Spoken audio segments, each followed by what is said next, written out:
आता राज्याचा महाधिवक्ता, जसं केंद्रामध्ये महान्यायवादी असतो कलम 76, तसा महाधिवक्ता असतो कलम 165.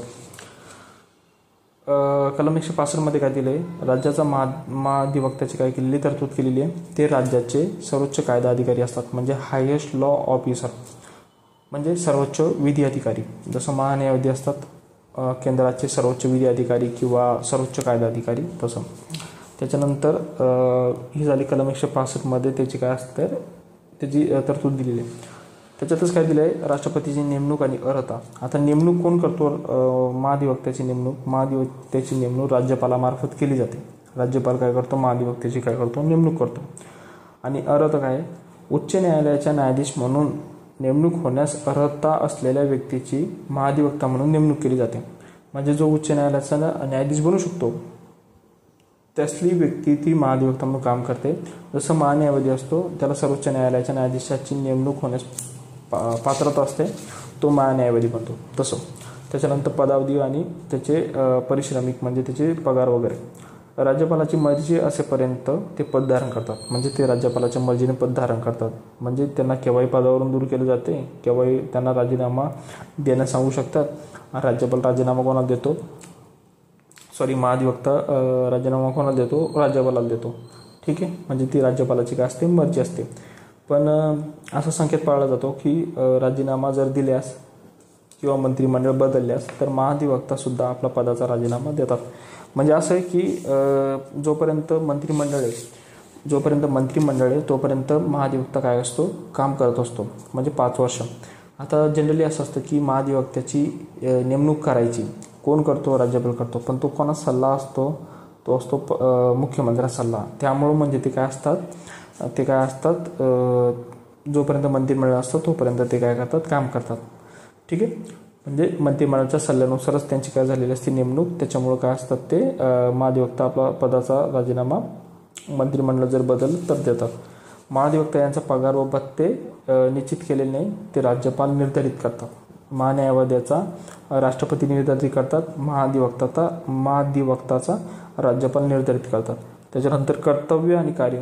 काय कर्तव्य आणि कार्य त्यांची, राज्यपालाकडून वेळोवेळी संदर्भित केल्या जातील अशा विधिविषयक बाबींवर म्हणजे लिगल मॅटरवर काय करतात ते राज्य सरकारला काय देतात, सल्ला देतात. ठीक आहे. त्याच्यानंतर राज्यपालाकडून नेमून दिलेली विधिविषयक कामे असतात, ती कामं करणं महाधिवक्ताचं काम आहे. त्यांच्याकडे सोपवलेली सरकारी कामं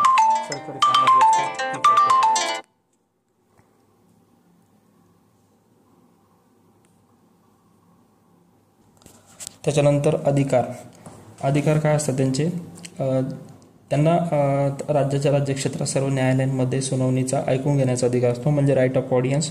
राज्य विधिमंडळाच्या दोन्ही सभागृहांमध्ये ते सदस्य असलेल्या विधानमंडळाच्या समितीमध्ये त्यांना बोलण्याचा व कामकाजात भाग घेण्याचा अधिकार असतो, पण तिथे ते मतदान करू शकत नाही.